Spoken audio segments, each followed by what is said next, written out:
నమస్తే అండి. ఈరోజు మేము మెత్తాళ్ళు టమాటా వేసి కర్రీ చేస్తున్నామండి. ఫస్ట్ నూనె వేసుకోవాలి. బాగా వేడెక్కినాక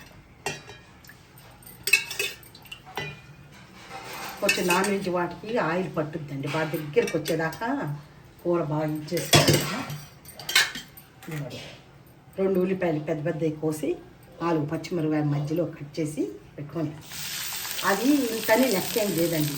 కొంచెం గుజ్జు ఎక్కువ కావాలని వాళ్ళు ఎక్కువ వేసుకోవచ్చు, తక్కువ తిని వాళ్ళు తక్కువ వేసుకోవచ్చు, అలా వేసుకోవచ్చు. ఇంతే ఉండాలని ఏం లేదు.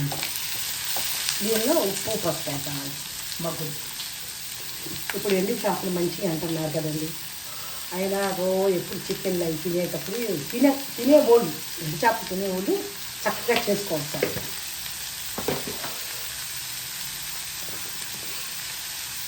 మేము ఈ మధ్య వీడియో పెట్టట్లేదండి. ఎక్కడ పిల్లలకి ఏం వర్క్ ఎక్కువ అయిపోయింది. నేను చెప్పాను కదండి, నాకు 50+ నేను ఒక్కదాన్ని చేసుకోలేను. పిల్లలు ఎవరైనా వీడియో తీసి ఎడిట్ చేసి ఇచ్చేటట్టే పెట్టలేను. సరేలే వీలైనప్పుడే పెడదాంలే అన్నట్టు గమనున్నానండి. చాలా రోజులు వెళ్ళిపోయి పెట్టి ఇవాళ కొంచెం వీళ్ళు ఖాళీగా ఉన్నారు పిల్లలు. సరేనండి, నేను కూడా రోజు మటన్ చికెన్ ఏం బాగుంటాయిలే అని చెప్పి చెప్పిస్తాను. ఈ చేతి చూడండి, ఉప్పు చేప తినే అలవాటు ఉన్నవాళ్ళకి చాలా బాగుంటుందండి. ఇది ఉడిపించుకోవడం మంచిది. అలవాటు లేని వాళ్ళకి సరే, కానీ అలవాటు ఉన్నవాళ్ళకి బాగా ఉల్లిపాయలన్నీ బాగా ఆయిల్ పైకి వచ్చేదాకా మగ్గిస్తాం. ఇట్లా బాగా ఎర్రగా ఆగినిచ్చి మెత్తాళ్ళండి బాగా వేడి నీళ్ళల్లో, గోరెచ్చని నీళ్ళల్లో బాగా తలాతోక తీసుకొని వేసుకొని ఒక 5 నిమిషాలు 10 నిమిషాలు నాననిచ్చి శుభ్రంగా ఇసుకపోయేదాకా బాగా కడుక్కొని అప్పుడు శుభ్రం చేసుకొని ఇట్లా పెట్టుకోవాలి. ఇప్పుడు వేసాను. ఇందాక ఉప్పు పసుపు వేసాను కదండి. ఉప్పు ఎప్పుడైనా కూడా ఉప్పు చేపలంటే తొందరపడి ఎక్కువ వేయద్దు, చూసుకొని చివరిలో వేయండి. కొద్దిగా వేసుకోండి. ముందు బహుశా అందరూ వెనకటి వాళ్ళు అందరికీ తెలుసు, ఇవన్నీ బాగా చేసే ఉంటారు. ఇప్పుడు కొత్త వాళ్ళకి తెలియదు. ప్లస్ ఇప్పుడు ఏమో ఎండు చేపలు మంచిది మామూలు వాటికన్నా అని కూడా చెప్తున్నారు కదండి. అలాంటప్పుడు ఇప్పుడు పిల్లలకి ఉపయోగపడుద్ది. ఏదో నా స్టైల్లో నేను చేసి చూపిస్తున్నాను. ఇప్పుడు బ్యాచిలర్స్ కానీ చిన్న కొత్తగా పెళ్ళైన పిల్లలకి కానీ అందరికీ పనికి వస్తుంది కదండి. ఇలా బాగా ఆగనిచ్చామండి. ఒక 2 నిమిషాలు బాగా ఆగనిచ్చి టమోటాలు వేసుకోండి. టమోటాలు కూడా మనం తినేదాన్ని బట్టి కొంచెం గుజ్జుగా కావాలనుకున్న వాళ్ళు ఎక్కువ వేసుకోవచ్చు, కొంచెం లైట్గా కావాలన్న వాళ్ళు లైట్ వేసుకోవచ్చు. ఇది ఉడికేకి ఎంతో కాదండి, కానీ బాగా అన్నంలో బాగా కలుస్తుంది.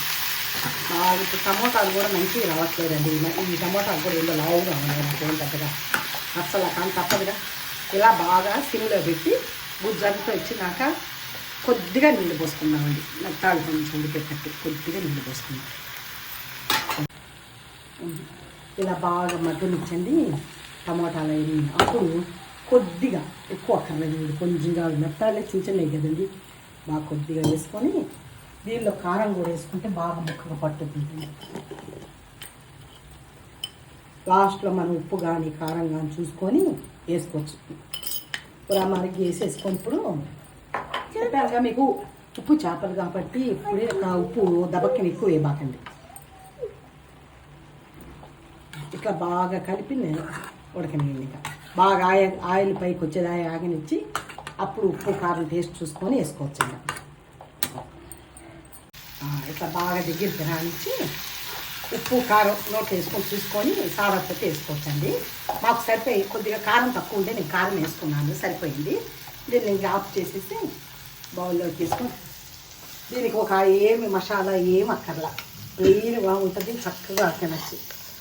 తెలిసే ఉంటుంది అందరికీ. ఇప్పుడు యూత్లకి చెప్పవే కానీ నేను పెద్దోళ్ళు అయితే అందరికీ తెలిసే ఉంటుంది చేసే విధానం.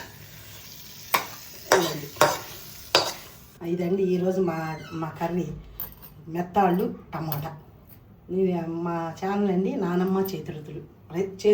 లైక్ చేయండి, షేర్ చేయండి, సబ్స్క్రైబ్ కూడా చేసుకోండి. Thank you.